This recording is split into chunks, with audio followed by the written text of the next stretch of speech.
Dr. Hovind, I love your doctoral thesis.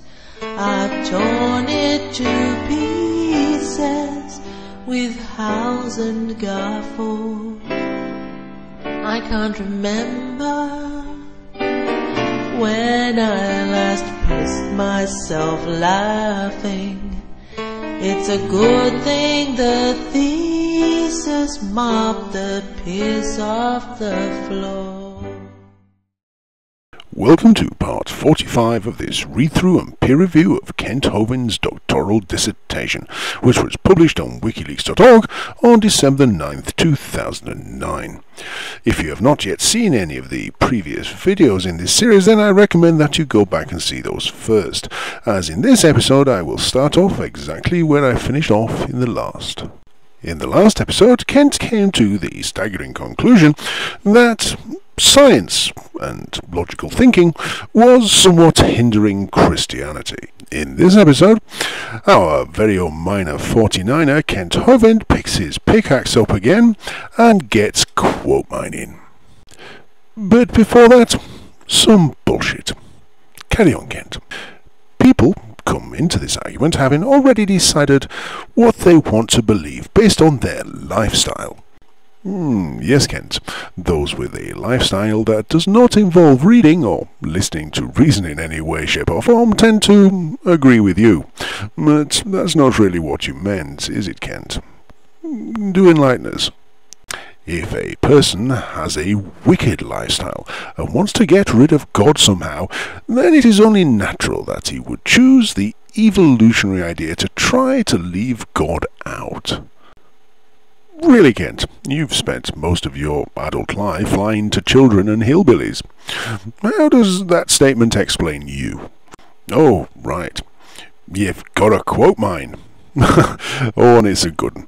But carry on.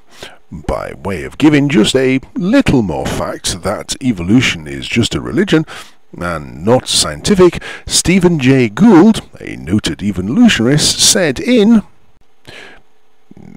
what, Kent? Did you completely mine the title of the publication completely out of it? Or did you just kind of forget? Or did you just not look it up in the first place? Do go on. But before you do, please just bear in mind that Stephen Jay Gould is arguing against Darwinian evolution in favour of punctuated equilibrium. The two are quite different in the fact that Darwinian evolution proposes that things change gradually in a linear fashion, whereas Stephen Jay Gould proposes that things changed rapidly as the environment suddenly changed. But I'm breaking off. Go on, give us that golden nugget. The fossil record, with its abrupt transitions, offers no support for gradual change. All paleontologists know that the fossil record contains precious little in the way of intermediate forms. Transitions between major groups are characteristically abrupt. Brackets KJV, get book title, close brackets. Now, Kent, I'm presuming that KJV stands for King James Version, and I don't think there is a book of Stephen Jay Gould in the King James Version of the Holy Bible.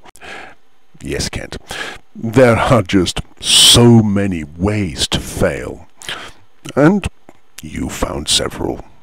But do enlighten us some more.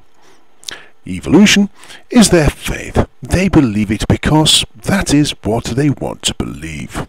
In Newsweek magazine, oh God, Newsweek magazine again. Yes, Kent, the scientific journal, Newsweek magazine. You buy it because it is current and it comes out once a week, but carry on. In Newsweek magazine, is man a subtle accident, November the 3rd, 1980. The missing link between man and ape, whose absence has comforted fundamentalists since the days of Darwin, is merely the most glamorous of a whole hierarchy of phantom creatures. The more scientists have searched for the transitional forms that lie between species, the more they have been frustrated. Yes, Kent, and the thing that is, of course, really frustrating is that I've had to read that same damn quotation again, because you've somehow managed to plagiarize yourself. Is that what is known in quote mining circles as reprocessing spent ore? Somehow managing to get every last bit of irrelevance out of every single word that is biblically possible. But do continue. There are no transitional forms between species, because that is not the way we got here. No, Kent, I got here on the bus. It's quick, it's easy, and it's the most environmentally sensitive way to get here. You got where you are by tax evasion, but that's another story. Carry on. Gould and Edridge, in paleobiography, brackets KJV, get title, close brackets, said, at the higher level of evolutionary transition between basic morphological design, gradualism has always been in trouble. Though it remains the official position of most Western evolutionists, smooth intermissions between different animals are almost impossible to construct. Even in thought experiments, there is certainly no evidence for them in the fossil record. Curious mosaics like Archaeopteryx do not count. Bloody hell, Kent. Did you even read this before you submitted it? What happened? Did Miss Kim Van Gumby just say, bugger this, I'm not typing this is rubbish. I'm just going to get the last chapter, bang it on the photocopier, whack it in there, he'll never notice. Who's going to read it? And if they do, who's going to take any notice? And once again, Kent, Gould and Eldridge, they are not in the King James Version of the Holy Bible. And you really should do what it says. Get the title. I mean, with submitting this, surely the only title you could possibly get is Town Clown or Village Idiot, but do go on. In his review of Stephen Stanley's book, Macroevolution, D.S. Woodruff said, oh, Jesus, again. I might as well just say, look, see previous episodes. This is getting repetitive. But we'll carry on. Fossil species remain unchanged throughout most of their history, as does Chapter 2 and Chapter 3 of your thesis. They're completely unchanged because they're literally the same text. And the record fails to contain a single example of a significant transition. There aren't any examples. Yes, Kent, and there's bugger all difference between this page in Chapter 3 and the corresponding page in Chapter 2. I can only say this must be the point that you actually got that computer that your parents bought you instead of having Miss Kim Van Gumby type it all out longhand on the good old-fashioned mechanical typewriter. We're presuming that you at this point found the copy and paste function in your word processor and used it to full effect. But carry on. Don't fall for the statement that evolution is a proven fact. It is absolutely not. No, Kent. Another straw man. You see, evolution is a theory, and by the very definition of theory, it will never be a proven fact.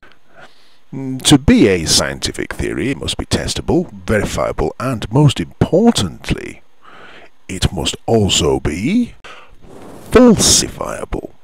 And something that can be falsifiable cannot be a fact. But do go on.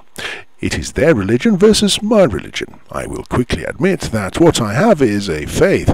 I cannot prove creation and you cannot prove evolution. If we approach it on the common ground that both ideas are religious, it will make a lot more sense.